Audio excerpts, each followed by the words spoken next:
Yes, contract. Yes, but after that, he broke this ceasefire.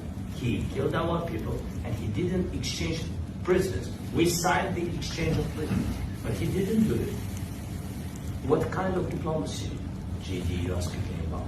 What do you mean? I'm talking about the kind of diplomacy that's going to end the destruction of your country. Yes, but if you Mr. President, with respect, I think it's disrespectful for you to come into the Oval Office and try to litigate this in front of the American media. Right now, you guys are going around and forcing conscripts to the front lines because you have manpower problems. You should be thanking the President for trying to bring it into this conflict. Have you ever been to Ukraine that you say what problems we have? I have been to. I've actually watched and seen the stories, and I know what happens is you bring them on a propaganda tour, Mr. President.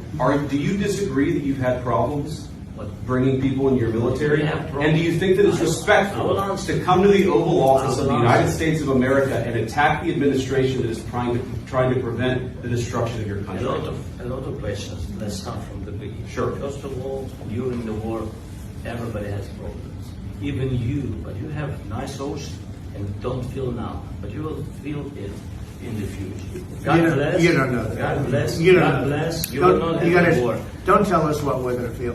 We're trying to solve a problem. Don't tell us what we're going to feel. I'm not telling you. Because you're in no position to dictate that. That's exactly what you're doing. You're in no position to dictate what we're going to feel. We're going to feel very good. We're going to feel very good and very strong. You're right now not in a very good position. You've allowed yourself to be in a very bad position, and he happens to be right about it. From the very beginning of the war. You're not in a good position. You don't have the cards right now. With us, you start having cards. But right now, you don't. Yeah, you're playing cards. You're playing cards. You're gambling with the lives of millions of people. You're gambling with World War III. You're gambling with World War III. And what you're doing is very disrespectful to the country, this country. It's back to you. Far more than a lot of people said they should have. Have you said thank you once? This entire meeting? No, in this entire meeting, have you said thank you?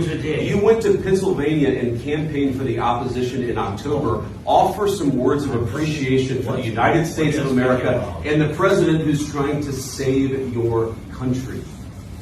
Please, you think that if you will speak very loudly about the war, he's not speaking loudly. He's not speaking loudly. Your country is in big trouble. Wait a minute. No. You've done a lot of talking.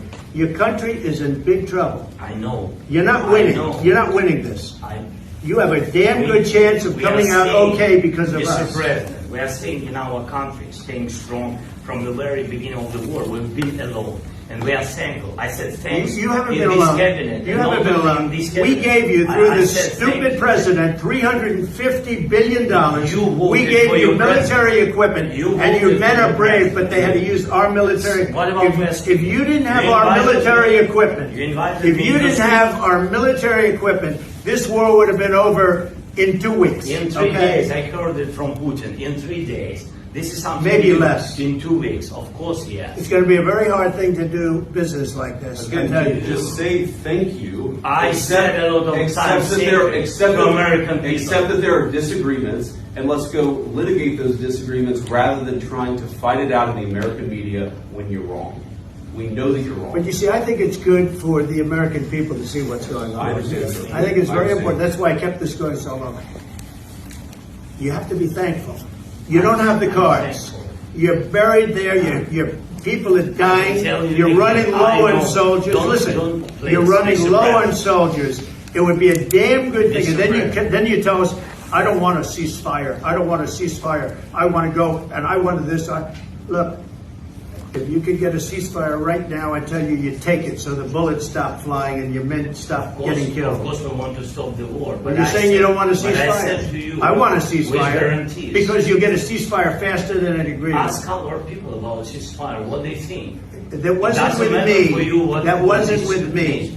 That was with a guy named Biden, who was not a smart person. That was with Obama. It was your president. Excuse me. That was with Obama, who gave you sheets, and I gave you javelins. Yes. I gave you the javelins to take out all those tanks.